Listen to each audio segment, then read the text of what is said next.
I wanted to make a quick video to show the revisions of the Swiftech MCP35X-RES Reservoir. I have the revision 2, the original revision 2, and then the revision 2B, or this is marked revision 2B, but really it's either 2B-2 or 2C, since this is a little bit different than the actual 2B. So to get started, we'll start with the revision 2. I'm going to go ahead and move the 2B. You get the paperwork. You get a cap. It's got an O-ring on it. The cap is brass and it's chrome plated. And then the actual reservoir itself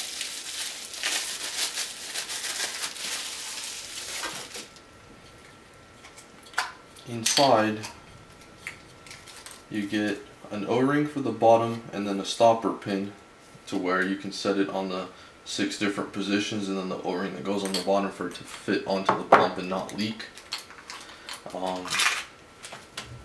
You get this mount which screws down to the bottom of it and tightens it down to the pump.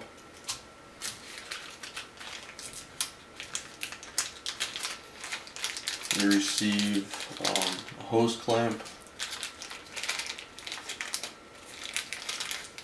2 stoppers, a fitting, 1/2 inch little metal mesh, and then a foam mesh. This is to help with air bubbles. The way they have it designed is where when you have this in there, you place the metal mesh and then the foam one down into it all the way down, and then you have like this is the inlet, and then this will go into your pump. And that should catch air bubbles, or at least prevent them. It does a fairly good job. It really depends on how powerful your pump is and how restrictive your loop is, but for the most part, if you have it set up properly, you shouldn't have a problem. I've seen a few where they do the inlet on the top here, and they run a hose down in the water level. As long as it's above the hose, you don't really have any issues. Those are, I mean, there's many different ways to set it up. That's not what we're really looking at here, though. Now let's look at it and compare. Oh, okay, I'm gonna go ahead and mention that compared to the revision 1, the original of this, the original one also had one the similar top as this, except it didn't have a fill hole for it, or inlet hole. Basically it just didn't have any holes on the top, and also the reservoir itself, from my understanding, had a huge amount of issues with cracking due to not being heat treated. But as far as I understand, revision 2 on doesn't really have any of these issues. So now revision 2B, again, you get paperwork. Let's see.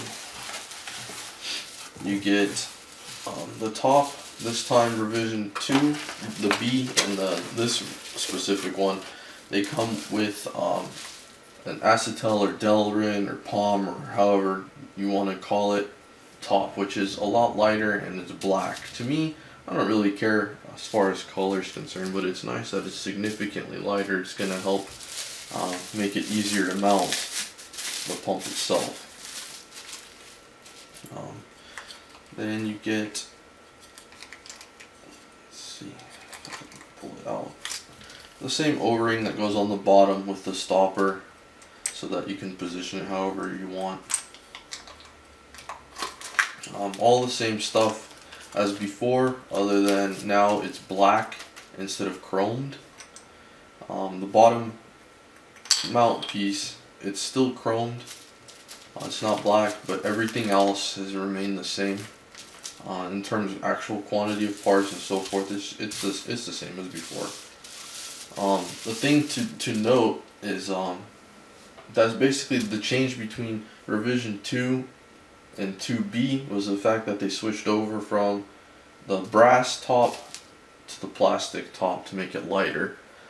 In this newer revision, they switched over all of the fittings and so forth to black. Even if you see it, even the fittings are black. That's included. On top of that, if you actually look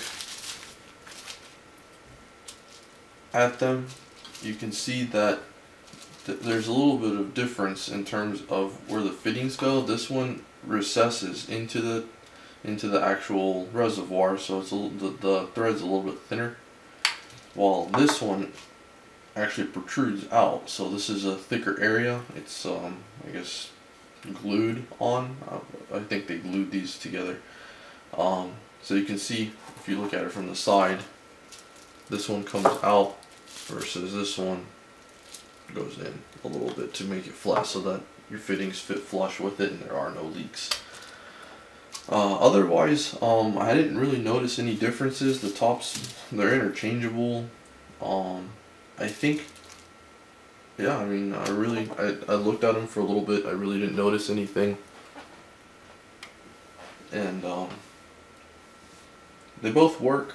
I don't know if this is going to help cracking or anything, but I haven't really read any people having too many issues with cracking as far as the 2B goes, or the revision 2 goes, or 2B, since it's the same exact cylinder. And the only change is the fact that it's basically like this is revision 2B. And then the newest one is that with the black and the thicker area for the fittings to go into, which is nice. It's a good thing to have if you don't mind how it looks. But I'm gonna guess it's gonna be a little bit stronger with that. So that's the difference. I'm not really reviewing these. You know, Swiftech, they make quality items. Fairly good machine work. I don't find the top to be machined as well as the Bits Power Reservoir that I looked at earlier, but it's still it's pretty good machine work. It's not bad. Let's just put it that way. And you know, everything's included. It's well packaged. The instructions, I looked through them before. Everything's in there that you need to know. It tells you basically just everything you want to know. If you don't know what you're doing, and it'll guide you, give you different option choices. And I think it's a good reservoir. It's small and it does its job. So if you have limited space, this is a good choice. And I think that's it. So until next time.